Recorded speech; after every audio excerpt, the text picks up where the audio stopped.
안녕하세요. 저는 50대 주부입니다. 얼마 전 제 인생이 송두리째 흔들렸던 큰 사건이 있었는데요. 아직도 그때를 생각하면 심장이 뛰기도 하고 가슴이 먹먹해집니다. 그래도 이 일을 통해 제 삶이 얼마나 감사한지를 다시 느낄 수 있었답니다. 여러분들께도 그 마음을 전하고 싶어 이렇게 사연을 써봅니다. 그럼 이제 그날의 이야기 시작해 볼게요. 남편과는 결혼한 지 30년이 되었는데 돌이켜보면 참 많은 일이 있었네요. 신혼 때 전세 사기 당해서 길거리에 나앉을 뻔한 일, 남편 회사 부도로 빚더미에 앉았던 일, 시어머니 병간호로 6년간 고생했던 일, 그 중에서도 25년 전 죽을 고비를 넘긴 일은 아직도 가끔 악몽으로 나타나요. 아직도 떠올리기도 싫으네요. 하마터면 딸아이와 함께 세상에 없을 뻔했으니까요. 그래도 이 모든 걸 함께 이겨낸 사람이 제 남편이에요. 힘들 때마다 우리 둘이 하면 뭐든 이겨낼 수 있다고 말해주던 사람. 그래서 지금껏 남편을 더 믿고 의지했나 봐요. 남편은 작은 인테리어 사업체를 운영하는데 예전엔 정말 힘들었답니다. 하루 16시간씩 일하고 주말도 없이 밤낮으로 현장 뛰어다니고, 근데 3년 전부턴 안정을 찾았죠.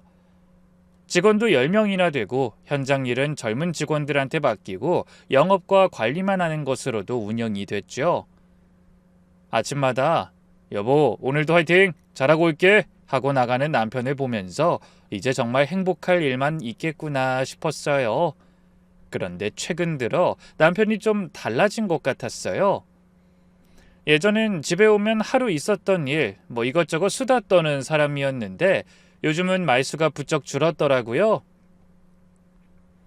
TV 보면서도 멍하니 있을 때가 많고 뭘 물어보면 뭐라고? 하면서 딴 생각하는 때도 많았죠. 주말이면 같이 장을 보러 가거나 동네 산책이라도 했는데 저녁 먹고 나면 바로 방으로 들어가 버리고 함께하는 시간이 거의 없어졌죠. 60 가까운 나이에 뭐 별일 있겠나 싶었는데 그게 제 착각이었더라고요. 어느 날 친정엄마가 연락도 없이 집에 들르셨더라고요. 엄마 왜 전화도 안 하고 오셨어요? 차로 모시러 갔을 텐데. 나 아직 그 정도로 늙은이 취급받을 정도는 아니다. 버스 타면 금방 오는데 이 동네 마트 갔다가 네 생각나서 들렀지. 그날따라 거실에 앉으시는 엄마 얼굴이 왠지 어두워 보였어요. 평소엔 오시자마자 잔소리부터 하시는 분인데 그날은 말수도 없고 내내 앉아만 계시더라고요. 엄마, 차 한잔 할래요? 엄마 좋아하는 대추차 끓여놨어요. 찻잔을 내려놓으니 엄마가 한숨을 푹 쉬시는 거예요. 엄마 무슨 일 있어요? 요새 무릎 말고 아픈 데는 없죠? 아니 없어. 아무것도 아니야. 엄마가 뭔가 말하려다가 입을 다무시더라고요. 찻잔만 만지작거리시면서 이야기에 집중도 잘 못하고 제 얼굴을 힐끔힐끔 보는데 분명 뭔가 하실 말씀이 있는 것 같았어요. 엄마, 걱정되는 일 있으면 말해요. 아까부터 왜 그래요? 아니, 그나저나 이서방은 요즘 어떻게 지내? 갑자기 이서방은 왜? 사업도 전보다 잘 돼요. 요즘 일이 많아서 바쁘긴 한데. 그래, 바쁘구나. 바쁜 게 좋지. 이상했어요. 엄마가 갑자기 남편 안부를 묻다니 그것도 그렇게 조심스럽게 말이죠. 엄마는 그 뒤로 한 30분 정도 있다가 가셨는데 내내 뭔가 말하려다가 못하시는 것 같았어요. 평소와 달리 차도 반도 안 드시고 그냥 또 온다는 인사만 남기고 가시더라고요. 그날 저녁 8시쯤 엄마한테 전화가 왔어요. 엄마 잘 도착하셨어요? 응, 근데 말이야. 내가 참. 또 한참을 뜸들이시더라고요. 수화기 너머로 엄마 한숨 소리가 들렸어요. 엄마 도대체 왜 그래요? 낮에도 그러더니. 사실은 내가 오늘 낮에 마트에서 이서방을 봤는데. 네? 그 일을요? 오늘 일산 거래처 간다고 했는데. 그게 말이야. 내가 잘못 봤나 싶어서 낮엔 너한테 말 못하고 왔는데 아무리 생각해도 내가 본 게 이서방이 맞는 것 같다. 가슴이 쿵 내려앉았어요. 엄마 무슨 일인데? 말 돌리지 말고 말해요. 아까 보니까 이서방이 어떤 젊은 여자랑 같이 있더라고. 젊은 여자? 20대? 많이 먹어야 30 정도 돼 보이던데? 그 여자랑 유아용품 코너에 있었어. 순간 다리에 힘이 풀렸어요. 전화기를 잡은 손이 떨리기 시작했죠. 엄마, 회사 직원 아니에요?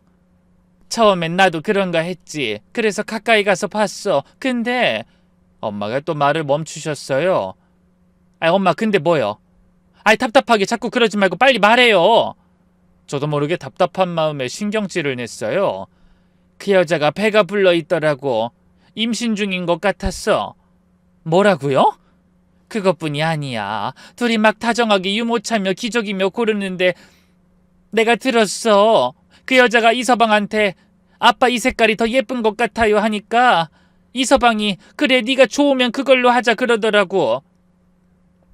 정말 아빠라고 하는 걸 들었어요? 남편을 아빠라고 부른다는 젊은 여자가 있다니 순간 머릿속이 하얘졌어요. 엄마 정말이에요? 잘못 들으신 거 아니죠? 나도 혹시 잘못 보고 들은 건가 싶어서 말 안 했는데 아무리 다시 생각해봐도 확실해. 이서방이 그 여자 부축해주면서 조심하라고 하고 무거운 거 들려고 하면 자기가 든다고 하면서 그렇게 챙기더라. 또 다른 건요. 계산할 때도 그러더라. 그 여자가 너무 비싸다고 하니까 이서방이 아기한텐 무조건 좋은 거 써야 한다면서 다 담으라고 그러는 거야. 전화기를 놓칠 뻔했어요. 엄마, 내가 정말 마지막으로 물을게요. 정말 남편 본 거 맞지? 맞다니까. 내가 사위를 못 알아보겠니? 나도 인사하려고 갔다가 너무 놀라서 숨어서 계속 본 거야. 근데 상황이 이상해서 한참 보다만 왔지. 목소리도 그렇고 이서방 맞아. 근데 아까 나한테 왜 바로 말 안 했어요? 어떻게 말해? 혹시 내가 오해한 건가 싶기도 하고 또 네가 충격받을까 봐. 근데 집에 와서 생각하니까 도저히 안 되겠더라고. 네가 모르면 안 될 것 같아서. 엄마 목소리가 떨리고 있었어요. 80 넘은 엄마가 딸 걱정에 얼마나 고민하셨을까 생각하니 더 가슴이 아팠죠. 엄마 고마워요. 말해줘서. 엄마도 많이 놀랐겠네. 너무 상심하지 마. 오해일 수도 있잖아. 그래, 아마 무슨 이유가 있을 거야. 괜히 싸우지 말고 이서방한테 확인해봐. 알았어요. 내가 오자마자 물어볼게. 별일 아닐 거예요. 엄마한텐 대수롭지 않은 것처럼 말했지만 전화를 끊고 나서 주저앉았어요. 남편이 어떤 여자와 아기용품을 사고 그 여자가 남편을 아빠라고 부른다는 게 어떤 상황이어야 이해할 수 있을까? 이리저리 머리를 굴려봐도 답이 없었죠. 아니, 답은 딱 하나밖에 없다는 말이 맞겠네요. 그날 밤 남편은 평소보다 1시간이나 늦은 8시에 들어왔어요. 평소면 6시면 칼퇴근하는 사람인데 말이죠. 여보, 저녁 먹었어? 된장찌개 끓여놨는데. 거래처에서 먹었어. 피곤해서 먼저 씻을게. 평소 같으면 집밥이 최고라면서 된장찌개 한 그릇은 뚝딱 비우는 사람이에요. 근데 그날은 인사만 하고 바로 욕실로 들어가더라고요. 씻고 나온 남편한테 넌지시 물어봤어요. 오늘 일산 거래처는 잘 갔다 왔어? 응. 거기 사장님은 잘 계시고? 작년에 허리 수술했다고 했잖아. 응. 많이 좋아졌대. 남편이 잠깐 멈칫하다 건성으로만 대답하는데 뭔가 부자연스러웠어요. 근데 오늘 낮에 엄마가 마트에서 당신 봤다 그러더라? 순간 남편 표정이 서서히 굳어가는 게 보였어요. 마트? 잠깐 들렀다 갔지. 회사에 필요한 거 사러. 어떤 젊은 여자랑 같이 있었다며? 그거 거래처 직원. 애기 낳는다고 해서 선물 좀 골라주러 같이 갔지. 그 거래처에 여자 직원이 있었어? 난 처음 듣는데. 있어, 당신이 모르는 직원.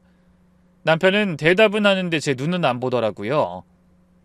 30년을 같이 산 사람인데 남편이 거짓말할 때 버릇을 제가 모르겠어요? 거짓말하면 꼭 시선을 피하고 손으로 목덜미를 긁거든요. 그날도 똑같았어요. 그리고 핸드폰도 예전엔 거실 탁자에 아무렇게나 던져두고 다녔는데 요즘은 꼭 뒤집어 놓고 비밀번호도 바꿨는지 제가 열 수도 없었죠. 그리고 밤 10시쯤 어디선가 전화가 오더라고요. 남편은 황급히 받더니 목소리를 낮추면서 베란다로 나가는 거예요. 지금은 좀 집이라서 내일 아침에 연락할게. 응, 알았어. 조심해, 무리하지 말고. 남편이 거실로 돌아오자마자 누구냐고 물으니 김 과장이라고만 하고 말더군요. 근데 너무 이상하잖아요. 40대 남자에게 무리하지 말라는 끝인사를 하는 게. 그 뒤로 남편 행동을 유심히 보기 시작했어요. 정말 이상한 게 한두 가지가 아니었죠. 우선 새벽 운동이 부쩍 늘었어요. 월수금이던 헬스가 매일 가는 걸로 바뀌었죠. 여보, 요즘 새벽 운동 매일 나가네? 너무 무리하는 거 아니야? 의사가 콜레스테롤이 높다고 지금 당뇨 수치도 경계선이고 운동 열심히 하라잖아. 새벽 5시에 나가서 7시에 들어오는데 이상하게 땀을 하나도 안 흘렸어요. 헬스클럽 다녀왔으면 운동복이 땀에 젖어야 되잖아요. 근데 뽀송뽀송하더라고요. 운동화도 깨끗하고요. 그래서 어느 날은 남편 몰래 따라 나가봤어요. 근데 헬스클럽 반대 방향으로 가는 거예요. 아파트 단지를 벗어나서 큰 길로 나가더니 어디론가 전화를 걸더라고요. 너무 멀어서 더는 못 따라갔지만 분명 운동하러 나간 건 아니었어요. 이어서 통장도 확인해봤어요. 남편 모르게 인터넷 뱅킹 비밀번호를 알아냈죠. 그러다 깜짝 놀랐어요. 매달 100만 원을 현금으로 인출한 기록이 6개월째였죠. 그것도 매번 강남역 근처 ATM기에서요. 우리 집은 노원인데 왜 강남까지 가서 현금을 뽑을까? 카드 명세서는 더 충격이었어요. 남편 서재 서랍 깊숙이에도 숨겨놨더라고요. 모아둔 영수증은 다 아기용품점이었어요. 계산해보니 3개월간 아기용품에만 600만 원 가까이 썼더라고요. 며칠 후 남편이 샤워하는 동안 핸드폰을 확인할 기회가 생겼어요. 그리고 카톡을 열어보니 나의 까치라고 애칭으로 저장된 번호가 있었어요. 대화 내용을 보는데 손이 덜덜 떨렸답니다. 오늘 병원 다녀왔어요. 아기 잘 크고 있대요. 다음에 아기 침대 같이 보러 가기로 했죠? 11시에 데리러 갈게 따뜻하게 입고 나와. 제가 아는 남편은 그 안에 없었어요. 30년 같이 산 아내한테 쑥스러워서 이런 말은 절대 안 하는 사람이었거든요. 심장이 쿵쾅거렸지만 더는 멈출 수가 없었습니다. 바로 사진첩까지 확인했어요. 최근 사진 중에 그 여자가 찍은 사진이 여러 장 있었어요. 정말로 엄마가 말해준 것처럼 젊고 예쁜 여자였죠. 그런데 배가 불러있는 게 확실히 보였죠. 남편이 함께 웃고 있는 사진도 있었어요. 이쯤 되니 더 이상 의심의 여지가 없었어요. 남편한테 젊은 여자가 생겼고 그 여자가 임신까지 한 거예요. 다음날 바로 미경이를 만났어요. 어떤 이야기든 털어놓을 수 있는 30년 지기 유일한 친구였으니까요. 조용한 카페에서 기다리고 있는데 미경이 얼굴을 보자마자 눈물이 왈칵 쏟아졌죠. 야, 왜 울어? 무슨 일인데 그래? 설마 애들이 사고라도 쳤어? 아니 미경아, 나 큰일 났어. 우리 남편이 바람 피운 것 같아. 미경이가 커피 마시면서 확 뿜을 뻔했어요. 뭐? 에이, 말도 안 돼. 너희 같은 인꼬 부부가 어딨다고. 그리고 작년 결혼기념일 때도 꽃다발에 케이크까지 챙겨온 사람이 어떻게 바람을 피워? 너밖에 모르는 사랑꾼 아니었어? 다른 사람도 아니고 어떻게... 네가 오해한 거 아니야? 그러게, 들어봐. 그리고 그동안 있었던 일들을 하나하나 얘기했어요. 엄마가 목격한 장면부터 시작해서 수상한 행동들, 통장 내역, 카드 명세서, 그리고 결정적으로 핸드폰에서 본 메시지까지. 미경이 표정이 점점 심각해지더라고요. 세상에, 이건 변명의 여지가 없네. 너 괜찮아? 그 여자가 임신까지 한 상태라고? 응, 계산해보니까 작년 10월쯤이더라. 그때가 남편이 갑자기 야근 많아졌던 시기거든. 그 여자 누구야? 회사 직원? 설마 아는 사람은 아니지? 몰라, 처음 보는 여자야. 사진만 봤는데 예쁘장하게 생겼더라. 미경이가 제 손을 꽉 잡으면서 말했어요. 야, 이럴수록 더 정신 차려야지. 일단 증거가 될 만한 건 싹 다 모아야 돼. 추측만 갖고 덤비면 안 돼. 아이, 어떡해. 내가 본 영수증이라도 갖고 올까? 그것도 잡아떼면 끝이지. 내가 도와줄게. 우리가 직접 미행하자. 미행? 아이, 그걸 우리가 할 수 있을까? 아, 심장 떨려서 어떻게 해. 못할 게 뭐 있어. 어차피 네 남편이 내 차는 모르잖아. 그러니까 뒤 밟아보면 되지. 야, 넌 억울하지도 않냐? 부도에 시어머니 간병까지 다 하고 여태껏 그 고생해가면서 살았는데 이렇게 당하고만 있을 거야? 마음 단단히 먹어. 미경이 말이 맞았어요. 이대로 있을 순 없었죠. 제 두 눈으로 똑똑히 보고 끝까지 가봐야 하는 일이었어요. 저는 그때부터 온 신경을 남편에게 곤두세우기 시작했습니다. 주말 아침이 되니 남편은 골프 친다면서 나가기 시작하더라고요. 오늘은 누구랑 가? 회사 거래처 사장들이랑. 접대 골프야. 아우, 주말까지. 아이, 정말 싫다. 골프백은 왜 안 가져가? 아, 거기서 빌려 쓰기로 했어. 평소엔 골프백 없이는 절대 안 가는 사람이 사소한 것도 모두 수상했죠. 남편이 나가자마자 전 곧바로 미경이한테 전화를 했어요. 미경아, 지금이야. 지금. 엘리베이터 탔어. 옆동에 주차해둔 미경이 차가 제 집 앞에 와 있었고 우리는 조심스럽게 남편 차를 따라갔어요. 강남 쪽으로 가는데? 골프장은 경기도 쪽 아니야? 그러게. 이것도 다 거짓말이었네. 심장이 터질 것 같았어요. 드라마에서나 보던 장면을 직접 하게 되다니. 그것도 30년 같이 산 남편을 미행하는 심정이 비참했습니다. 남편 차는 강남의 한 오피스텔 앞에 섰죠. 주로 둘이 여기서 만나나 보다. 남편이 지하 주차장으로 들어가더니 30분쯤 후에 다시 나왔어요. 근데 혼자가 아니었죠. 사진으로 본 젊은 여자와 함께였어요. 그 여자는 정말 엄마 말대로 배가 불러 있었어요. 7개월 정도 돼 보이더라고요. 작고 갸름한 얼굴에 긴 생머리, 수수한 차림이었지만 뭔가 품위가 있어 보였어요. 제일 충격적인 건 그 여자를 대하는 남편의 모습이었어요. 남편이 걸을 때는 여자 허리에 손을 올리고 보호하듯이 걷더라고요. 우와, 저거 완전 부부 사이 아니야? 못된 것들, 머리를 싹 뜯어놓고 싶네. 미경아, 나 도저히 못 보겠어. 피하지 말고 제대로 봐. 나중에 발뺌 못하게 사진이라도 찍어놓자. 눈앞이 캄캄했어요. 30년 세월이 한순간에 무너지는 느낌이었죠. 차를 타고 두 사람이 간 곳은 청담동의 고급 프렌치 레스토랑이었어요. 우리도 들어가자. 뭐 하는지 봐야지. 들어가자고? 그러다 눈에 띄면 어떡해? 괜찮아. 보니까 여기 안이 넓어서 구석자리 잡으면 안 보여. 레스토랑 안으로 들어가 직원에게 우리가 원하는 자리를 부탁했어요. 다행히 칸막이가 있는 구석자리가 있었죠. 거기서 남편 테이블이 보였어요. 보인다. 너랑 이런데 한 번이라도 와본 적 있어? 없지. 있어도 날 데리고 오겠니? 저렇게 젊고 예쁜 여자가 옆에 있는데. 미경이의 질문에 저도 모르게 씁쓸해졌죠. 남편은 자상하고 메뉴판을 들고 하나하나 설명해주고 있었어요. 이거는 소고기고 이건 연어야. 생선 괜찮아? 요즘은 안 가리고 다 먹을 수 있어요. 아빠가 골라줘요. 남편은 그 여자에게 지극정성이었어요. 그게 더 화가 났죠. 음식이 나오니까 먼저 여자 접시에 잘라서 올려주고 물잔도 채워주고 냅킨도 챙겨주고 세상 어디에도 없는 그야말로 다정한 남자더라고요.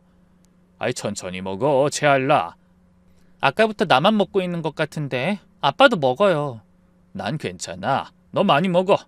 총총이도 많이 먹어야 건강하지. 그리고 중간에 여자가 화장실을 가려고 일어나더라고요. 만삭인 상태여서 그런지 일어나는 것도 힘들어 보였죠. 그때 남편이 벌떡 일어나 의자를 빼주고 팔을 잡아주면서 부축했어요. 천천히, 미끄러우니까 조심해. 네, 아빠. 금방 올게요. 남편은 여자가 화장실 들어갈 때까지 걱정스러운 눈빛으로 지켜보고 있었어요. 그 모습을 보면서 문득 두 아이를 임신했던 때가 떠올랐어요. 참 지극정성이다. 나 임신했을 땐 저만큼 신경도 안 썼는데.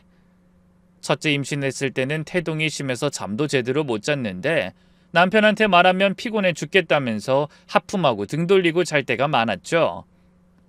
임신했을 때 서러운 일을 당하면 여자한테 평생 남는다는 말이 있잖아요. 그 여자한테 하는 걸 보니 그때의 서러움이 다시 몰려오더라고요. 여자는 남편을 보면서 흐뭇한 표정을 지었어요. 맛있는 거 먹었더니 충충이도 기분 좋은가 봐요. 아까부터 계속 발로 차요. 정말? 어디 봐. 그러더니 남편이 여자 배에 손을 올렸어요. 오, 정말 움직이네. 우리 충충이 정말 건강한가 보다. 배신감과 분노가 치밀어 올랐어요. 남편은 내가 받고 싶었던 사랑과 관심을 그 여자에게 쏟고 있었죠.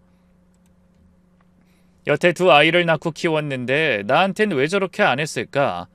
저 여자는 젊고 예쁘니까? 아니면 나보다 더 사랑해서일까? 비참하고 서럽다 못해 가슴이 찢어지는 것 같았어요. 일주일이 지났을 무렵 남편은 거래처 미팅이 있다고 했죠. 저는 그때도 그 두 사람 뒤를 쫓을 생각만 하고 있었어요. 야, 오늘도 가보자.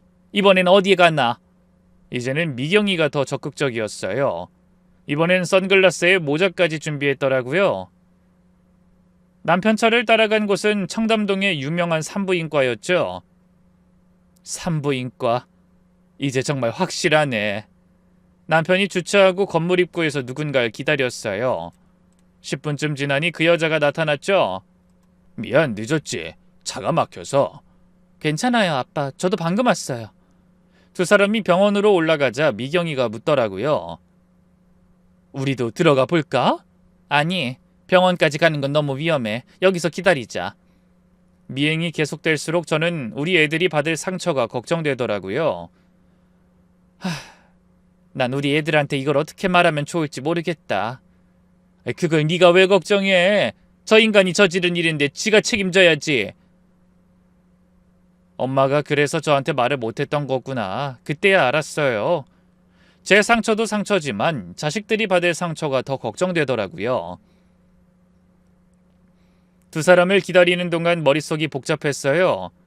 정말 저 여자가 남편 아이를 가진 걸까? 난 어떻게 행동해야 하나? 이혼해야 하나? 골똘히 생각에 잠겨있는 저를 미경이가 흔들면서 부르더라고요. 너 정말 괜찮아? 나 솔직히 무서워. 정말 저 여자가 임신한 거면, 우리 남편 아이면 아직 확실하지 않잖아. 너무 앞서가지 말자. 하지만 이미 마음속으로는 확신하고 있었어요. 미경이가 해준 말도 위로란 걸 알았죠. 이미 산부인과까지 같이 온 것만으로도 충분한 증거였으니까요. 1시간쯤 지나 병원에서 두 사람이 나왔어요. 근데 여자 표정이 좋지 않았어요. 운 것 같은 얼굴이었죠. 남편이 여자를 차에 태우고 나서 운전석에 앉았는데 한참 시동을 안 걸고 있더라고요. 차 안이 잘 안 보이긴 했지만 언뜻 봐도 남편이 여자를 달래는 것 같았어요. 저 여자 우는 것 같지? 15분쯤 지나서야 차가 출발했어요. 근데 집 방향이 아니라 한강 쪽으로 가더라고요. 공원 주차장에 차를 세우고 내리더니 천천히 산책로를 따라 걷더군요. 저랑 미경이는 멀리서 거리를 유지하며 쫓아갔어요. 남편이 계속 여자 어깨를 토닥이고 여자는 고개를 숙이고 있었죠. 미경아, 더 가까이 가서 들어볼까? 위험해, 여기 있자. 어머, 우리 보는 것 같아, 어떡해? 모든 대화를 자세히 들을 순 없었지만 바람에 실려오는 대화 소리가 간간히 들렸어요. 괜찮을 거야. 너무 걱정하지 말고 좋은 생각만 해. 미안해요, 아빠. 제가 자꾸 자신이 없어요. 잘 될 거야. 남편이 나한테 들킬까봐 헤어지자고 하는 건가? 온갖 상상이 다 들었어요. 그래, 니들도 사람이면 이 상황에 애 낳으려니 겁나는 거겠지. 근데 미경아, 나 갑자기 머리가 너무 아파. 머리를 감싸주며 고통스러워하는 절 보더니 미경이가 손을 잡아 끌었습니다. 일단 집에 가서 생각해. 오늘은 여기까지만 하자, 응? 집으로 돌아오는 길에 계속 그 장면이 떠올랐어요. 정말 지옥이 따로 없었네요. 산부인과에서 나온 여자의 울먹이는 얼굴, 한강에서 남편이 그녀를 위로하던 모습이 계속 떠올랐어요. 모든 것이 수수께끼였고 풀려고 달려들었다가도 겁이 나는 무서운 수수께끼였죠. 하나씩 풀어갈 때마다 제 가슴이 멍드는 것 같았어요. 그날 밤 남편 얼굴을 볼 수가 없었어요. 밥상도 차려주기 싫고 말도 하기 싫더군요. 한숨도 못 자는 상태였죠. 가슴이 조일 듯 답답해서 계속 뒤척이다가 심장이 미친 듯이 뛰고 온몸이 떨렸죠. 아휴, 또 시작이구나. 다시 찾아온 증상을 너무 잘 알고 있었어요. 세면대를 잡고 겨우 서서 서랍을 열었죠. 맨 안쪽에 숨겨둔 약통이 보였어요. 손이 너무 떨려서 약통 뚜껑 여는 것도 힘들었지만 겨우 알약 하나를 꺼내 삼켰죠. 약을 먹고 나서야 좀 진정이 됐어요. 하지만 눈물은 멈추지 않았죠. 작년에 의사 선생님이 약을 끊어도 될 것 같다고 해서 그렇게 기뻤는데 남편의 배신 때문에 다시 이 약을 찾게 되다니. 이제는 남편이 제 인생을 집어삼킨 것 같았어요. 그때 희미하게 남편 핸드폰에서 진동 소리가 느껴졌습니다. 이 새벽에 남편에게 문자를 보낼 사람은 그 여자뿐이란 걸 직감으로 알았어요. 아빠 잠이 안 와요. 병원 갔다 온 뒤로 계속 불안해요. 저 정말 괜찮을까요? 분명 아이한테 무슨 문제가 있는 게 맞구나 싶었죠. 잠도 오지 않고 증거가 될 만한 걸 찾자는 생각에 서재로 들어갔습니다. 남편 노트북을 열어 검색 기록을 보니 충격적인 내용들이 가득했어요. 임신 후기 주의사항, 출산 준비물 리스트, 신생아 필수 용품, 산후조리원 추천. 더 충격적인 건 장바구니에 담긴 물건들이었죠. 아기 침대, 기저귀 가방, 젖병 소독기. 금액이 500만 원이 넘었죠. 저도 모르게 이 소리가 절로 나오더라고요. 이 인간이 정말 미쳤구나. 그러다 메일함까지 보게 됐는데 거기서 결정적인 걸 발견했어요. 남편을 미행하면서 본 그 산부인과에서 보내온 메일이었죠. 그리고 임신한 그 여자의 정체를 처음으로 확인할 수 있었죠. 김정민. 그 여자 이름은 김정민이었어요. 나이는 1992년생. 남편보다 무려 28살이나 어린 우리 딸의 또래라는 사실에 입을 틀어막았습니다. 방으로 돌아와 이불을 뒤집어 쓰고 소리 없이 울었어요. 온갖 역경을 함께 보낸 30년이 한순간에 무너지는구나. 억장이 무너지는 밤이었습니다. 다음 날 아침, 거울을 보니 완전히 망가진 얼굴이었어요. 눈은 퉁퉁 붓고 얼굴은 창백하고 마치 유령 같았죠. 남편은 제 속도 모르고 일어나자마자 그 여자의 문자를 확인하더라고요. 그것 때문이었는지 평소보다 서둘러서 나가더라고요. 왜 이렇게 일찍 나가? 그 현장 들렀다가 가야 할 것 같아서. 오늘 저녁 밖에서 먹고 올게. 신경 쓰지 마. 또? 요즘 저녁 약속이 너무 많은 거 아니야? 미안. 요즘 일이 좀 여러 가지로 복잡해서. 현관문이 닫히자마자 전 남편 뒤통수에 대고 이 말을 했네요. 복잡하겠지. 무책임하게 어린 여자 임신까지 시켜놓고 얼마나 복잡하겠어. 나중에 나하고 애들한테 어떻게 말하는지 똑똑히 볼 거야. 그리곤 바로 미경이한테 전화했어요. 미경아, 그 여자 이름 알아냈어. 김정민, 92년생이더라. 뭐? 92년생? 아니, 딸 같은 애를 무슨 생각으로 만나는 거야? 그러니까 말이야. 어제 새벽에 그 여자가 문자 보낸 걸 봤는데 병원 다녀온 뒤로 불안하다면서 그 새벽에 잠도 안 자고 보냈더라고. 뭔가 지금 문제가 있긴 한가 봐. 그래서 넌 이제 어떡할 거야? 모르겠어. 당장 따져붙고 싶긴 한데 임신한 저 여자를 내가 만나야 하는 건지. 이번 주말에 결정적인 증거 잡자. 더 이상 못 봐주겠어. 주말마다 남편은 늘 똑같은 변명이었어요. 골프 간다는 핑계로 백까지 챙겨나가는데 뻔한 거짓말을 보고만 있는 것도 괴로운 일이었어요. 미경아, 방금 나갔어. 나 바로 내려갈게. 그날은 오피스텔이 아니라 백화점으로 가더군요. 10층 아기용품 전문관이었죠. 남편은 매장 앞에서 누군가를 기다리고 있었죠. 10분쯤 지나니 어김없이 그 여자가 나타났어요. 아빠 기다리셨어요? 아니, 방금 왔어. 컨디션은 어때? 어제보단 나아요. 아빠가 걱정하지 말라고 해서 마음 편하게 먹으려고 노력 중이에요.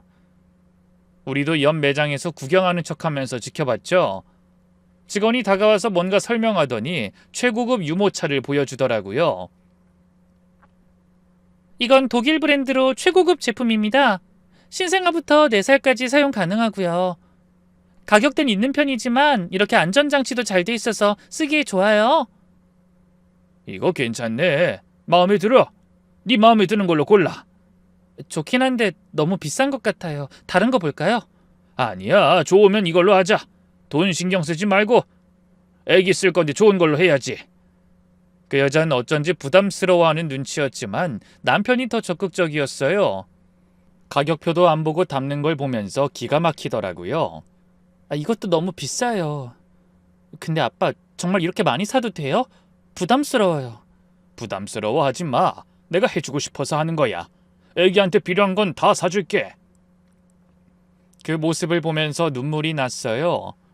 우리 애들 키울 때는 형님네서 받아온 중고 유모차에 여기저기 얻어서 쓴 게 다였는데 여자는 그런 남편에게 감동을 받았는지 갑자기 눈물을 글썽이더라고요. 아빠 정말 감사해요. 이렇게 해주셔서. 혼자였으면 정말 막막했을 텐데. 울지 마. 뱃속 아기가 놀라잖아. 이제 혼자가 아니야. 남편이 여자를 안아주는 걸 보면서 저는 정말 무너져 내렸어요. 미경아, 나 못 보겠어. 정말 저 둘이. 조금만 참아. 거의 다 끝났어. 고개를 돌려 외면하고 있던 사이 계산이 끝난 순간 미경이가 소리를 질렀죠. 와, 미쳤네, 미쳤어. 890만 원이래. 거의 1000만 원을 지금 30분 만에 다 쓴 거야? 남편은 눈 하나 깜짝 안 하고 카드를 내밀었어요. 집으로 돌아오는 길에 미경이가 말했어요. 이제 확실한 것 같은데 더 기다릴 것 있어? 그런 것 같다. 어떻게 890만 원치 아기용품을 사주는데 애 아빠가 아닐 수 있겠어? 저 인간 우리 애들 생각은 안 나나? 아까 카드 내미는데 보고만 있기 너무 힘들더라. 우리 애들하고 나한테 저렇게 해준 적도 없으면서. 이제 어떡할 거야? 바로 가서 얘기할 거야? 아직은 그 여자가 사는 집도 알아냈으니까 내가 직접 찾아가 볼까 싶네. 뭐? 직접 찾아간다고? 더는 못 참겠어. 언제부터 만났는지, 애는 낳아서 어떻게 키울 생각인지, 나한테 언제까지 숨길 작정이었는지 만나서 다 묻고 들어보려고. 그날 밤 남편이 들어왔을 때 일부러 애들 얘기를 꺼냈어요. 남편이 어떤 반응을 보이는지 보고 싶었거든요. 참, 아영이 연락 왔는데 다음 달에 학회 발표한다네? 그래? 그래도 잘 적응하고 있나 보네. 근데 당신 우리 애들 키울 때 기억나? 첫째 유모차는 형님네 거 받아서 썼잖아. 남편이 잠깐 젓가락을 멈췄어요. 그때 우리 형편이 어려웠잖아. 난 애들 다 컸는데도 늘 그게 마음에 걸려. 아영이가 여자애라고 인형을 많이 사줬어도 동영이는 옷부터 다 얻어 입히기만 하고 새 옷 사준 적은 한 번도 없었잖아. 그땐 기저귀도 다 천기저귀만 쓰고 요샌 세상 좋아져서 별의별 게 다 있던데. 돈만 있으면 애 키우긴 참 좋은 세상인 것 같아. 남편이 불편해하는 게 보였어요. 왜 갑자기 옛날 얘기를 하고 그래? 그냥 요즘 젊은 사람들 애 키우는 거 보면 부러워서. 유모차만 몇백씩 하던데. 그때랑 같나? 시대가 달라졌잖아. 당신은 어때? 우리 지금 애 하나 낳으면 좋은 거 다 사줄 거야? 당황한 남편이 물을 한 모금 마시더라고요. 그냥 만약에 혹시 애 낳는다면. 무슨 소리야? 갑자기 무슨 말도 안 되는 소리를 해? 당황한 남편은 숟가락까지 떨어뜨렸어요. 애들 이야기로 물었더니 양심이 찔리긴 찔리는 모양이었죠. 우리 애들은 왜 하필 그때 태어나서 좋은 것도 다 놓쳤네. 저녁을 먹고 나서 남편은 서재로 들어갔어요. 뭔가 생각이 많은 것 같았죠. 잠자리에 들었을 때 옆에 누운 남편을 보면서 마음이 더 복잡했어요. 30년을 함께 산 사람인데 이젠 너무 낯설게만 느껴졌죠. 침대에 누워 천장을 보는데 결심이 섰어요. 제가 그 여자를 직접 만나야겠다고. 미경아, 나 당장 그 여자 집 알아내야겠어. 등맞대고 자는 것도 힘들어서 못하겠네. 남자들 한 번쯤 다 바람 피운다고 아무리 그래도 내 남편은 아닐 줄 알았어. 근데 어떻게 이렇게 날 속여? 다른 여자 애까지 만들어 와서. 그렇게 혼자 오피스텔을 찾았습니다. 다행히 그 여자가 사는 오피스텔 호수를 알아내는 건 어렵지 않았어요. 경비 아저씨에게 임신했다는 얘기를 흘렸더니 2301호가 바로 나오더라고요.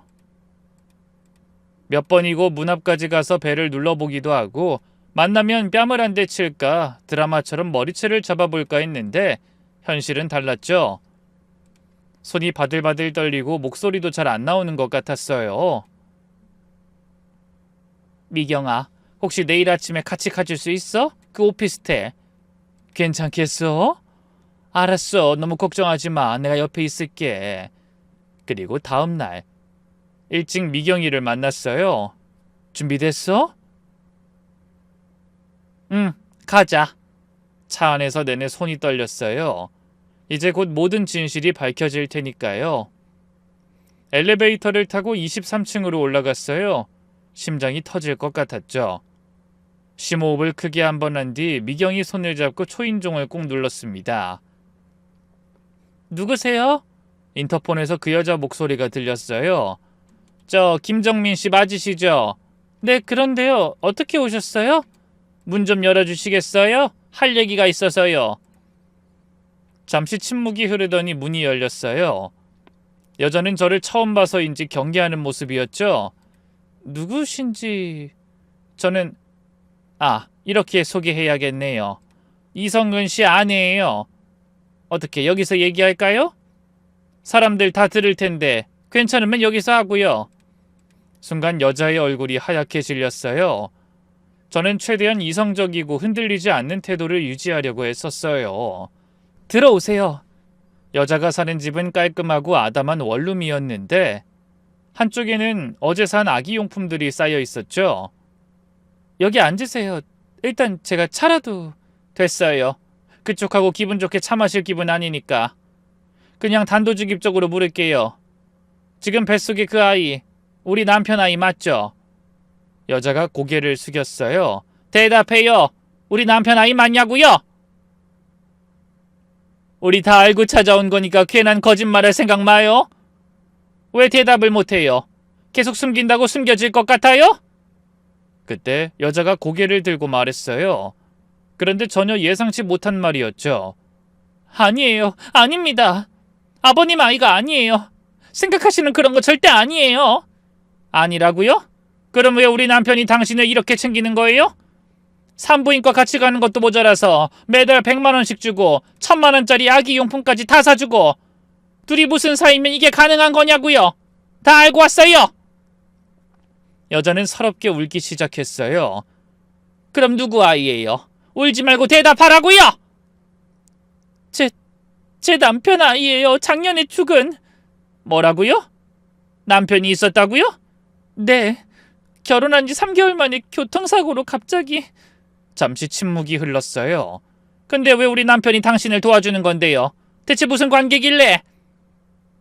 여자가 눈물을 닦으며 일어났어요. 서랍에서 액자 하나를 꺼내왔죠. 이 사람이 아이 아빠예요. 사진 속에는 젊은 남자가 있었어요. 언뜻 봐도 여자와 나이가 비슷해 보였어요. 행복하게 웃고 있는 신혼부부의 모습이었죠. 근데 우리 남편이랑 무슨 사이예요? 당신이랑 우리 남편은 어떻게 한 건데요? 설마 남편 죽고 나서부터 우리 남편하고 만나기 시작한 거예요? 아니요. 사실 아버님이 절 도와주시는 거예요. 이유가 있어요. 무슨 이유요? 그게 뭔데요? 제가 어떤 분 조카라서요. 어떤 분? 여자가 이야기를 꺼내려다가 망설였어요. 아니, 당신이 누구 조카인데 우리 남편이 이렇게까지 하는 거예요?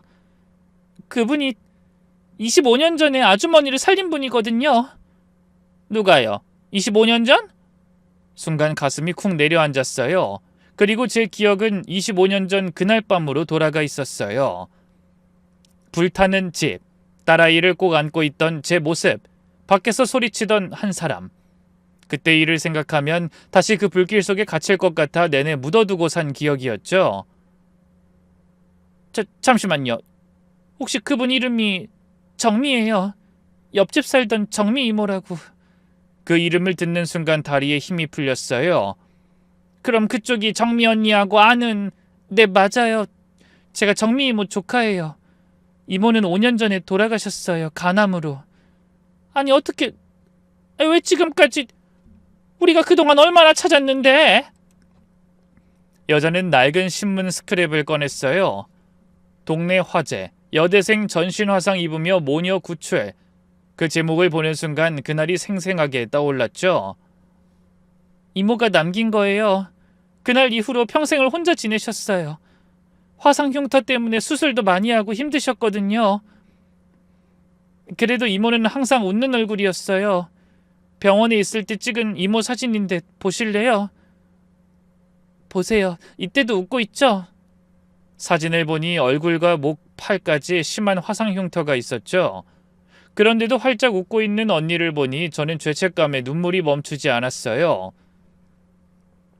25년 동안 찾고 싶었던 그 언니. 우리를 구한 뒤 연락이 되질 않았거든요. 정미 언니가 그렇게 됐구나. 언니를 꼭 찾고 싶었는데. 이모가 돌아가시기 전에 저한테 부탁을 하나 했어요. 그때 자기가 구한 아이가 잘 자랐는지 보고 싶다면서. 어릴 때부터 똑똑해서 훌륭한 사람이 됐을 것 같다면서요. 그러면 더 기쁘게 눈 감을 수 있을 것 같다고. 그렇게 찾아다니다가 아버님을 만났어요. 그게 언제라고요? 3년 전이요. 근데... 여자가 잠시 말을 멈췄어요. 아버님이 절 보고 너무 놀라더라고요. 이모 얘기를 듣고는 그 자리에서 울면서 절 만난 걸 아주머니한텐 비밀로 해달라고 부탁하셨어요. 우리 남편이요? 네. 아주머니가 25년 동안 그 일로 우울증 약을 드신다고 이모 얘기 나오면 그때 일 생각나서 힘들어하실 거라고 하셨어요. 그래서 그냥 조용히 이모 임종 소식만 전하고 돌아가려고 했는데... 여자가 배를 쓰다듬으며 말을 이었어요. 갑자기 제 형편을 묻더라고요. 그때 제가 학자금 대출에 월세까지 어려운 상황이긴 했거든요. 나중에 그걸 아시고는 이모한테 못다한 은혜를 저한테라도 꼭 갚고 싶다고 해서 그때부터 지금까지 이어진 거예요. 그 말을 듣는데 모든 게 이해가 됐어요. 왜 남편이 그렇게 이 여자를 챙겼는지, 또 언니를 애타게 찾는다는 걸 알고 있으면서도 쉽게 말할 수 없었는지도요. 제가 혼자 남겨진 걸 아시고는 더 챙겨주셨어요. 특히 임신한 걸 아시고는 친아빠처럼. 저희 부모님은 일찍 돌아가셔서 정말 의지할 곳이 없었거든요. 저는 여자에게 부탁했습니다. 그날 이후로 어떻게 지냈는지 자세히 알고 싶어요. 여자가 조심스럽게 또 다른 서류를 꺼냈어요. 병원 진단서와 사진들이었죠. 그때 이모는 전신 2도 화상을 입으셨어요. 얼굴, 목, 팔, 1년 동안 병원에 계셨죠. 피부 이식 수술만 10번 넘게 받으셨고요.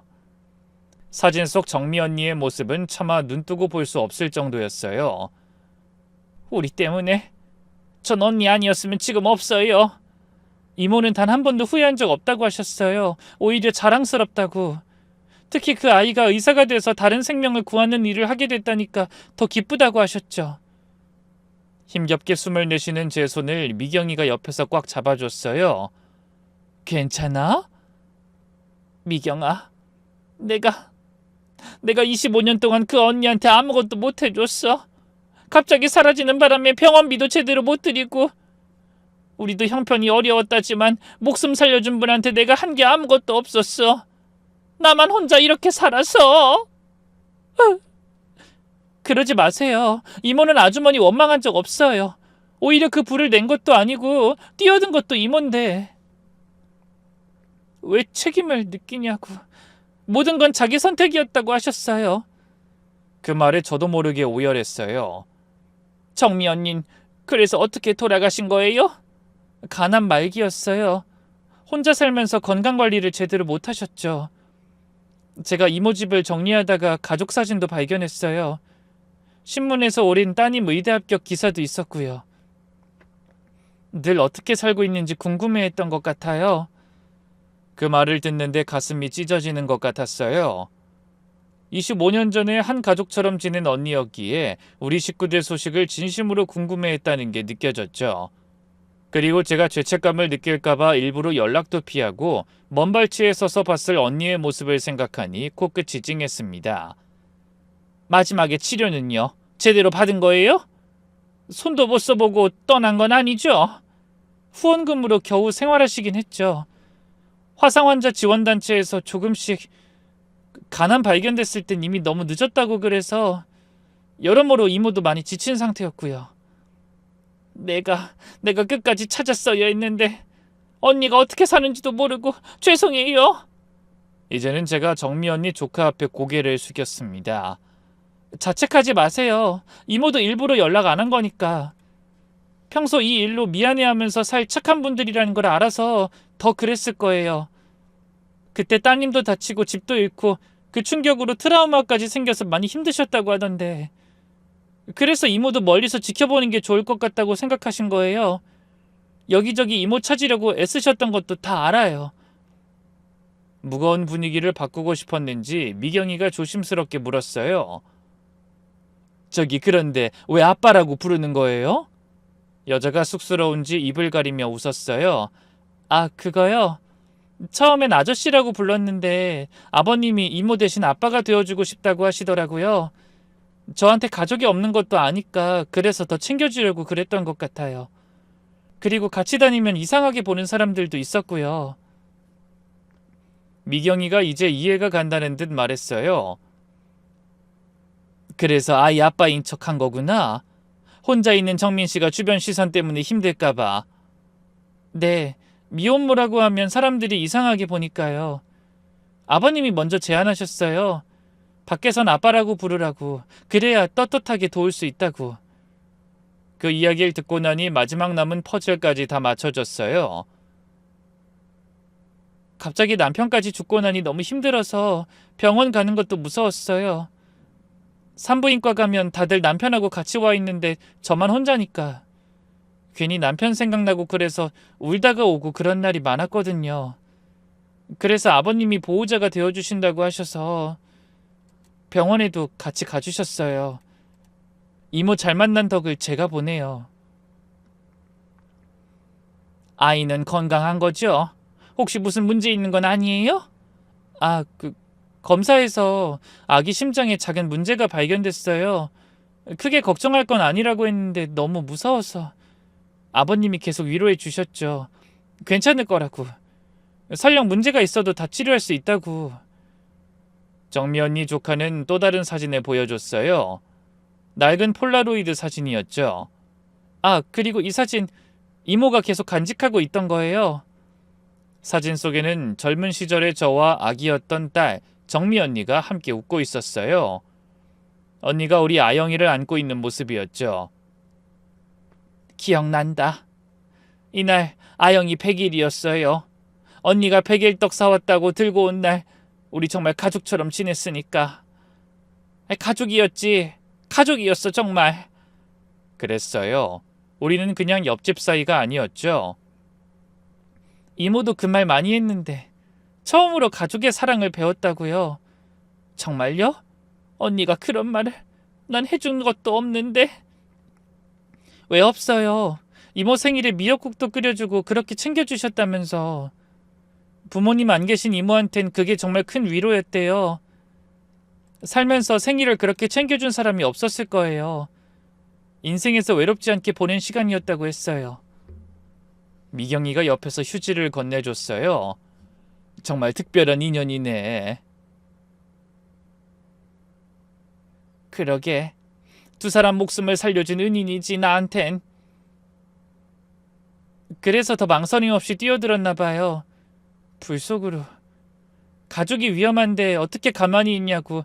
당연한 일이라면서 이모가 항상 가족이란 말을 했어요. 정미 언니 조카가 조심스럽게 말했어요. 이모는 정말로 아주머니 원망한 적 없어요. 오히려 감사하대요. 외롭게 생활하던 중에 진짜 가족을 만났다고. 그러니까 미안해하는 마음 갖지 마세요. 이모가 하늘에서 이 모습 보면 속상해하실 것 같아서 그래요. 그 말에 한참을 목 놓아 울었어요. 25년 만에 언니를 대신해서 받은 용서와 위로였죠. 전 이제 남 같지 않은 언니의 조카를 보며 재차 물었어요. 6월 말이 예정일이라고 들었는데 이제 2달도 안 남았어요. 솔직히 너무 무서워요. 혼자 아이 낳고 키워야 한다는 게.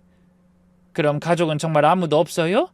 네, 부모님은 제가 중학생 때 돌아가셨고 이모뿐이었는데 이젠 정말 혼자네요. 그때 문득 깨달았어요. 이 아이도 우리처럼 정미 언니의 가족이구나. 아니, 이미 남편은 언니의 조카를 가족으로 받아들였던 거구나. 전 지그시 손을 잡아주며 말했습니다. 앞으로는 혼자가 아니에요. 걱정하지 마요. 네? 우리가 가족이잖아요. 정미연이 조카면 나한테도 가족이나 다름없는데 혼자 낳고 키운다는 생각 안 해도 된다고요. 우리가 있는데 무슨 걱정이야. 조카의 눈에서 눈물이 쏟아졌어요. 그리고 미안해요. 빨리 우리가 못 찾은 것도 내가 오해한 것도 다 미안해요. 그때 현관문이 열리는 소리가 났어요. 남편이었죠. 정민아, 약 챙겨와. 손님이 계시네? 남편이 저를 보고는 얼어붙었어요. 여보. 당신이 어떻게 여기? 이미 다 들었어, 정민 씨한테. 남편의 얼굴이 하얗게 질렸어요. 여보, 이건 내가 집 가서 다 설명할게. 설명 안 해도 괜찮아. 나한테 왜 숨겼는지도 다 알겠으니까.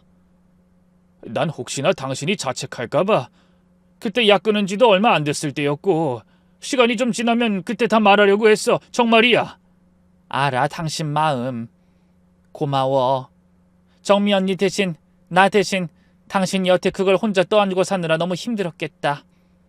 내가 미안해. 남편의 눈에 눈물이 고였어요. 제가 다가가 남편을 안았어요. 30년 만에 처음으로 먼저 남편을 안았죠. 알아요. 다 알아요.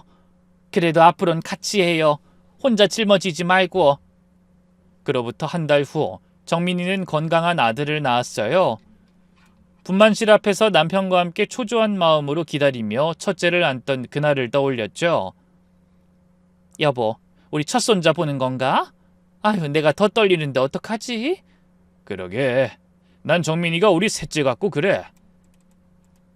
아이가 태어났다는 소식에 우리 딸도 달려왔어요. 어느새 레지던트가 된 딸도 정민이를 만나더니 눈물을 글썽였죠. 정미 이모 조카구나. 정말 감사해요. 이모가 네가 의사 된 걸 그렇게 자랑스러워하셨대. 온 가족이 신생아실 유리창 앞에 모였어요. 정민이는 이제 우리 가족이 됐죠. 이름은 뭘로 지었어? 정우요. 이모 이름에서 한자 따고 돌아가신 남편 이름에서 한자 땄어요. 야, 좋은 이름이다. 정우, 우리 정우. 그때 정민이가 품에 아기를 안고 나왔어요. 한번 안아보실래요? 아이고, 요 조그만 손 좀 봐. 어머, 코가 정미 언니랑 똑같아. 조심스럽게 아기를 받아 안았어요. 따뜻하고 작은 생명이 품에 안겼죠. 병원을 나오는 길에 남편이 제 손을 잡으며 말했어요. 하늘에서 다 보고 있을 거야. 자기가 구한 생명이 이렇게 대를 이어가는 걸. 그러게, 정미 언니가 우리한테 소중한 가족을 만들어주고 떠났네. 이것이 우리의 새로운 시작이었습니다. 25년 전에 빚을 갚는, 그리고 새로운 가족을 만들어가는 시작이었죠. 친정엄마가 마트에서 목격한 장면으로 시작된 오해는 다행히 아름다운 진실로 끝났습니다. 남편을 믿지 못해서 의심하고 미행했던 제 모습이 부끄럽기도 하지만 덕분에 묻혀있던 과거를 마주하고 진정한 용서와 화해를 할 수 있었네요. 지금 정민이는 우리 집 근처로 이사와서 대가족처럼 지내고 있어요. 정우도 무럭무럭 자라고 있고요. 가끔 정미 언니 생각이 날 때면 납골당에 다 같이 가서 인사를 남기고 돌아오곤 해요. 그리고 매년 제사도 우리가 함께 모여서 지내기로 했습니다. 요즘은 하루하루 제 삶이 더 감사하게 느껴집니다. 한 사람의 용기가 얼마나 많은 생명을 살릴 수 있는지를 깨달았으니까요. 이제야 25년 전 언니에게 진 빚을 조금씩 갚아가고 있는 것 같아요. 언니가 제게 남긴 소중한 선물은 삶을 감사히 여기는 마음과 사랑으로 함께 지낼 수 있는 든든한 가족을 남겨준 것 같아요. 이 이야기를 듣고 계신 분들 중에도 잊고 있던 은인이 있다면 지금이라도 꼭 찾아보셨으면 좋겠네요. 너무 늦었다고 생각하지 마시고요. 그리고 정미 언니, 하늘에서 보고 계시죠? 언니가 저와 제 딸을 구해준 덕에 이렇게 잘 살고 있어요. 여기서 언니 목까지 잘 살다 갈 테니 우리 그때처럼 웃으면서 또 만나요.